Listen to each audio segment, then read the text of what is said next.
பொங்கலோ பொங்கல் பொங்கலோ பொங்கல் சர்க்கரை பொங்கல். அனைவருக்கும் இனிய தை திருநாளான தமிழர் திருநாள் பொங்கல் திருநாள் நல்வாழ்த்துக்கள். பொங்கல் பண்டிகை அன்னைக்கு எல்லோரும் இனிப்பாக சர்க்கரை பொங்கல் செஞ்சு சூரியனுக்கு படைச்சு சூரியனுக்கும் இயற்கைக்கும் நன்றி சொல்கிறது வழக்கம் இல்லைங்களா?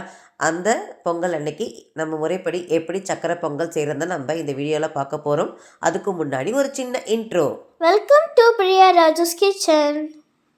Please like, share, subscribe, comment and click the bell button. Thank you. Let's go to video.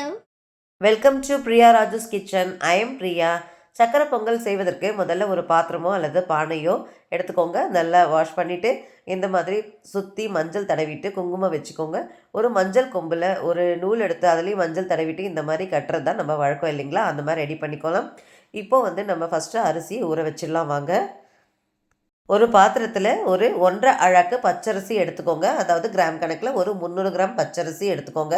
அதை நல்லா வாஷ் பண்ணிவிட்டு நல்லா தண்ணி ஊற்றி நம்ம ஊற வச்சிடலாம். ஒரு தட்டு போட்டு க்ளோஸ் பண்ணிடலாம்.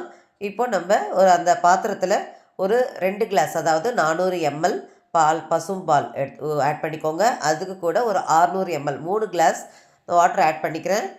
அதை ஆட் பண்ணிவிட்டு இப்போ ஸ்டவ்வில் வச்சு ஸ்டவ் நல்லா ஃபாஸ்ட்டு வச்சு தட்டு போட்டு மூடிடலாம். இது வெண்கல பாத்திரமாக இருக்கிறதால இது டக்குன்னு ஹீட் ஆகிடும். சீக்கிரமாக பால் பொங்கி வந்துடும். இந்த மாதிரி நம்ம ஸ்டவ்லே செய்யும்போது கூட எல்லோரும் சுற்றி வீட்டில் இருக்கவங்க எல்லாம் பக்கத்தில் ரெடியாக நிற்பாங்க.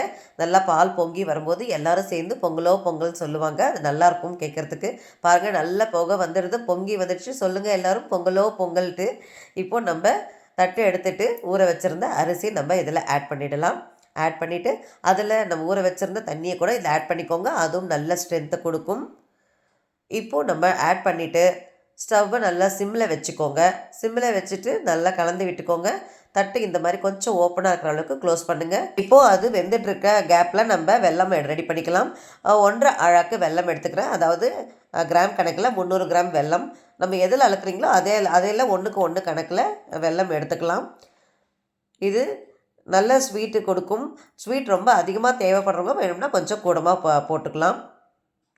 அப்பப்போ நல்லா கலந்து விட்டுக்கோங்க, இல்லைனா அடி பிடிச்சிரும். அதே மாதிரி நம்ம ஃபஸ்ட்டு ஆட் பண்ண தண்ணி பத்தலைனா திருப்பி நம்ம தண்ணி ஆட் பண்ணிக்கலாம், தப்பில்லை. அவங்கவுங்க அரிசி வாட்டம் எப்படியோ அது தகுந்த மாதிரி நம்ம தண்ணி ஆட் பண்ணிக்கலாம். நான் சாப்பாட்டு அரிசி பச்சரிசி தான் எடுத்திருக்கேன். இன்னும் கூட கொஞ்சம் தண்ணி ஆட் பண்ணுறேன் நான். ஏன்னா அரிசி நல்ல அலைய வேகணும். அப்போ தான் நல்ல சக்கரை பொங்கல் டேஸ்ட்டு கொடுக்கும். பாருங்கள், நல்லா வெந்துட்டு வருது. இன்னும் ஒரு 5 நிமிஷத்தில் நல்லா அலைய வெந்துடும். இப்போ அதுக்கப்புறமா நம்ம வெல்லம் ஆட் பண்ணிடலாம். இது மாதிரி ஒரே ஒரு கல் உப்பு ஆட் பண்ணிக்கோங்க. எந்த ஸ்வீட் செஞ்சாலும் அந்த சால்ட் ஒரே ஒரு கல் ஆட் பண்ணிங்கன்னா டேஸ்ட்டு கொடுக்கும்.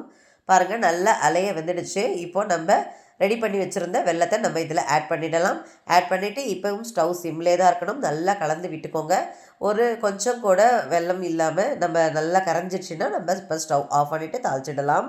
நான் ஏற்கனவே பைத்தம்பருப்பை ஆட் பண்ணி சக்கரை பொங்கல் எப்படி செய்கிறதுன்னு சொல்லிட்டு இன்னொரு மெத்தட் ஏற்கனவே நான் வீடியோ அப்லோட் பண்ணியிருக்கேன். அந்த லிங்க்கை நான் டிஸ்கிரிப்ஷன் பாக்ஸில் கொடுக்குறேன். அது தேவைப்படுறவங்க பார்த்துக்கோங்க. பாருங்கள், கொஞ்சம் கூட வெல்லம் இல்லை, நல்லா கரைஞ்சி வந்துடுச்சு. இப்போ நம்ம ஸ்டவ் ஆஃப் பண்ணிடலாம். இதே மாதிரி நீங்களும் வீட்டில் செஞ்சு பார்த்துட்டு எப்படி இருக்குன்னு கமெண்ட் பாக்ஸில் கண்டிப்பாக கமெண்ட் பண்ணுங்கள். அப்படியே சப்ஸ்கிரைப் பண்ணாதவங்க கண்டிப்பாக சப்ஸ்கிரைப் பண்ணிவிடுங்க. லைக் பண்ணுங்கள், ஷேர் பண்ணுங்கள்.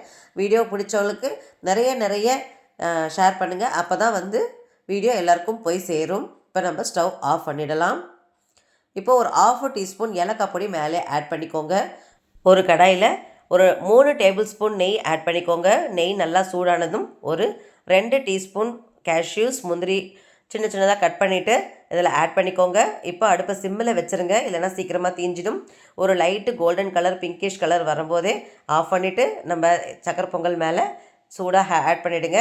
அப்படியே தட்டு போட்டு மூடிடுங்க. ஒரு 5 நிமிஷம் அப்படியே செட் ஆகட்டும். அதுக்கப்புறமா கலந்து விட்டிங்கன்னா ரொம்ப நல்லாயிருக்கும். சூப்பராக சக்கரை பொங்கல் ரெடி ஆகிடுச்சு. எல்லோரும் அவங்க வீட்டில் சக்கரை பொங்கல் செஞ்சு ஹாப்பியாக பொங்கல் செலிப்ரேட் பண்ணுங்கள். தேங்க்யூ.